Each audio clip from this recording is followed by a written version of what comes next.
a day to celebrate the struggles of our heroes who fought to free Nigeria from colonial rule. It should be a day for gratitude to Almighty God for His blessings on our nation. On October 1, 1960, Nigeria gained independence to a global acclaim as an emerging African economic and political power. Such was the potential that the Time magazine predicted the rise of a true African superpower that will lead the continent with pride. Our founding fathers fought for independence with confidence, passion, and determination to build a prosperous Nigeria that will stand alongside the world's most advanced nations. Unfortunately, the tragic failure of leadership derailed this vision. Yet, despite the setbacks, Nigeria has always shown resilience. In 1999, we overcame military dictatorship and restored democracy, beginning a renewed journey towards prosperity, freedom, and justice. That journey helped us to build Africa's largest economy and strengthened our democratic journey. But over the last decade, under APC incompetent, divisive, and corrupt leadership, Nigeria has been greatly diminished.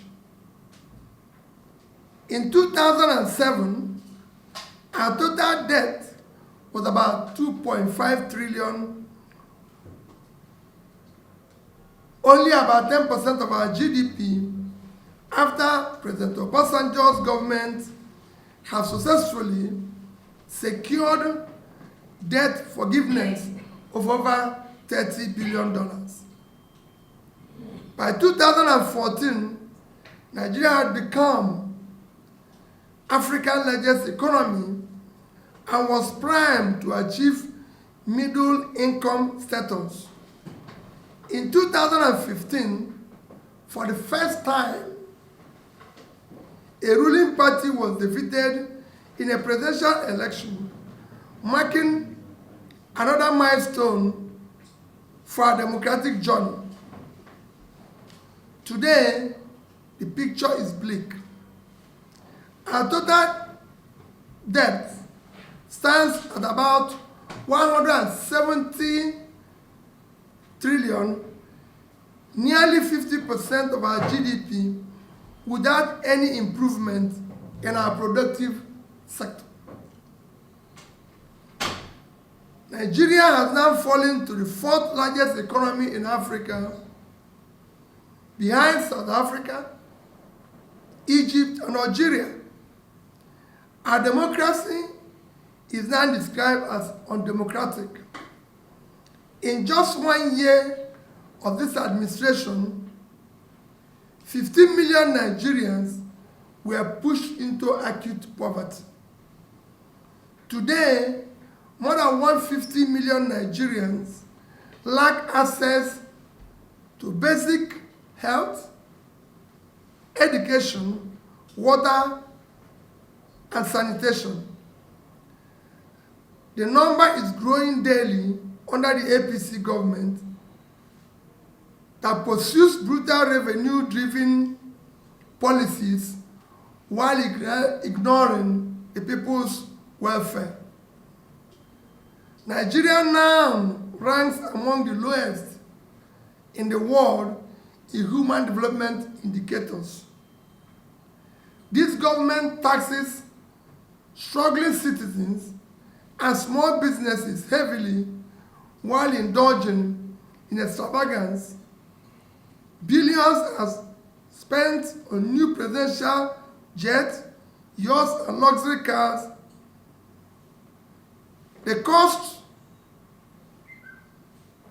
of which is more than the 2024 budget for primary health care. The Vice President's residence was estimated at a cost of 25 billion, more than the capital budget of our entire university research program and 6 university teaching hospitals combined.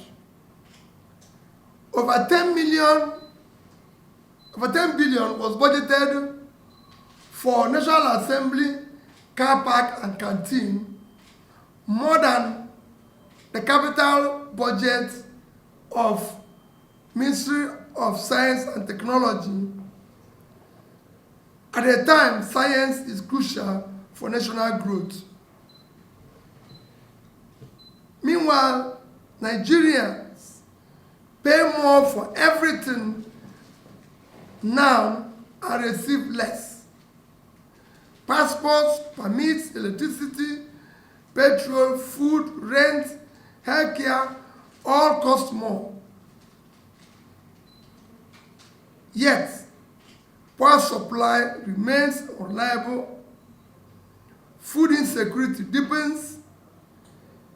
UNICEF World Food Program projects that 33 million Nigerians will face acute hunger in 2025.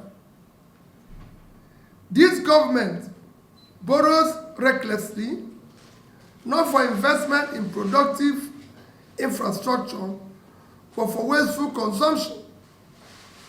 Insecurity has further crippled our economy. Nigerians now live in fear of traveling by road. Kidnapping has become rampant, with billions paid as ransom. Incompetence in security management has turned our country into one of the most terrorized and unsafe nations in the world. Cronyism, corruption, and disregard for rule of law have scared away investors, while other African countries have overtaken us as preferred investment destinations. Despite this mismanagement, Nigeria's potential for greatness remains. We cannot give up on the dream of a prosperous and secure nation. What we need now is competent, compassionate, and committed leadership. Our primary priority must be prudent economic management, investment in human capital, rule of law, and infrastructure development. We must mobilize our enormous natural resources to drastically reduce poverty and achieve rapid, sustained growth. We should learn from nations like China, India, Indonesia, and Bangladesh, which have turned around their economies through disciplined leadership and people-oriented policies. Nigeria too can rebound, but only if we exit the path of incompetence and fiscal irresponsibility. The current failures must not lead us to despair. They should instead fuel our determination to rebuild. Nigeria has the resources, talent, resilience to become an industrialized nation in record time. With the right leadership, we can defeat terrorism and restore security and guarantee Nigerians safe communities where enterprise and social life can thrive. We must not end a system where leaders feast while the people starve. That must end. They cannot continue to promise us that we should all fast when they are feasting, which is what is happening today. Nigerians, where politics enriches the few, while many are in hunger and in starvation, must end. The old politics must end, and a new politics of prosperity for all must begin. Against all odds, we must return Nigeria to a path of prosperity and justice. We will not relent. We will not be discouraged. The mission is clear. Nigeria will rise again. I call on political leaders to reflect on the crisis confronting our nation and recognize this as a moment to transcend personal interests. We must reject corruption, bigotry, and division. We must embrace a new Nigeria where leadership is defined by competence, compassion, character, commitment. Despite today's challenges, the future remains bright. Happy Independence Day to all Nigerians. A new Nigeria is possible.